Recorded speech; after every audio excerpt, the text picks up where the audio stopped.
Мен түшүндүм. Көрдүңүзбү?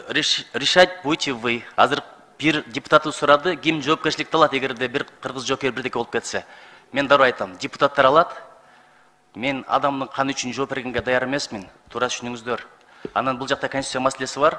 Дагы деле айтып атасыз. Мен ойлойм, менин пикиримде расмий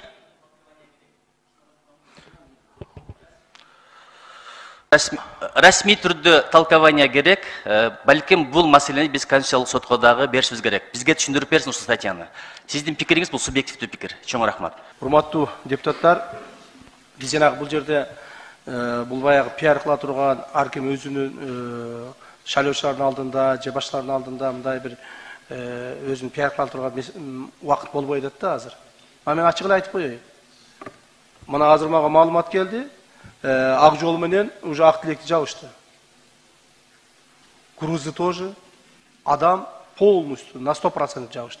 Эртең барып туруп Айдарбеков жооп берсин элге. Эмне бизге ун келбей калганда.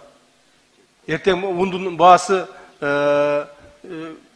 бир кабын 10 миңге чыгып кеткенде, 1 литр бензин 100 сомго чыгып кеткенде, бул жерде мамлекетте ойлошубуз керек да.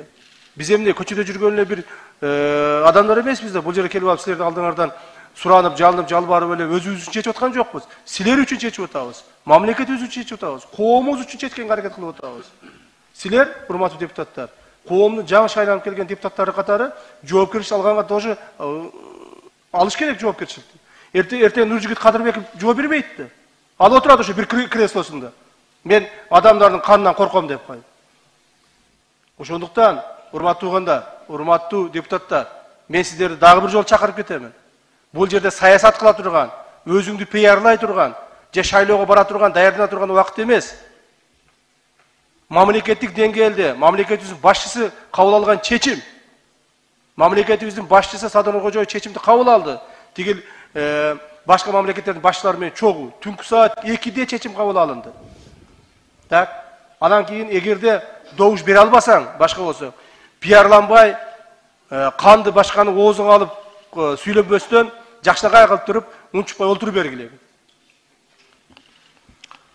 Себеби эртең азыр мына мен тревожить этип аткан себеби азыр 7 посттун 4-өө жабылды. Эртең барып туруп 7 посттун баары жабылгандан кийин унду желкесине ким? Кадырбеков ташып келип береби? Ким ташып келип берет? Элибизди ким багат? Элибиздин, коомубуздун ичини, тынччылыгын ким сактайт? Ошондуктан, урматтуу Нуржигит Кадырбекович, сизди мен иним катары как сыйлаймын, бирок оозуңузга баягы жаман сөздөрдү албастан чечим кабыл алып берүүгө, тезирээк кабыл алып берүүгө, урматтуу депутаттар, суранабыз.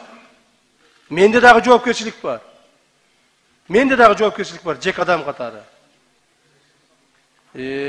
Саясатты азыраак кылып, же болбосо, көптөгөн сөздөр айтылып кетип атат, жабык иретте өткүзөлү. Бая мен сиздерден суранып айттым эле. Регламенттин канчанчы статьясы эле? 36 статьясынын негизинде, 36 статьясы 1-пункт негизинде. Моунда эл аралык келишимдер, аскердик маанидеги маселелер жабык артында каралат деп. Урматтуу депутаттар, ушул маселени же болбосо жабык артында чечип бериңиздер. Ошол боюнча азыр чечип туруп чечимдерди кабыл алып бериңиздер. Азыр ошол боюнча мемлекет. Рахмат. Камши Кыдыршевич, абдан маанилүү маалымат бердиңиз, азыр чегаралар жаап атат депчи. Казакстан биз үчүн мындан да кыйын учурларда чегараларын жапкан, эми өткөнгө кайрылбайлы дедим эле. Кыйналып турганда бизге ошондо ун керек болчу, азыр ун керек эмес, Кудайга шүгүр. Бизде аманчылык, тынччылык, эки колубуз, эки бутубуз бар, өзүбүздү өзүбүз багалабыз. Ошондо деле чегараны жапкан, биз жашап кеткенбиз. Кеп анда эмес. Экинчиден, эгерде биз жоокерлерди жөнөтсөк, Казакстан ошол чегараларын ачат деген кепилдик барбы? Бул экинчи суроо. Үчүнчүдөн, башында абдан жок сөз айттыңыз, этика маселеси депчи. Биз ал өлкөлөрдүн ички-ичине кийлигишпейбиз, комментарий бере албайбыз. Анткени кимдин кандай позициясы бар, ой пикири бар, аны айта албайбыз депчи. Ошол эле мезгилде биз пикир айтсак айтып атабыз, пиар, анан кийин саясий очко депчи. Жан дүйнөбүзгө, жүрөгүбүзгө кирип чыкпагандан кийин мындай чечимге келиш деле балким бир аз туура эмес. Мен сизди абдан сыйлайм, урматтайм. Өзүңүздүн милдетиңизди аткарып атасыз. Бул туура нерсе, бирок биз дагы пикирлерди айталы. Ошон үчүн улууга урмат дейт, күчүгө азат дейт. Баарыңыздардан эгерде бир аша кетсем, кечирим сурайм. Чоң рахмат. Урматтуу Нуржигит Кадырбекович, кечиресиз. Мен сиз биринчи жолу депутат болуп келатасыз. Я как один из опытных депутатов, то есть политиков, знаю, кто о чем говорит. Отличие от вас. Рахмат.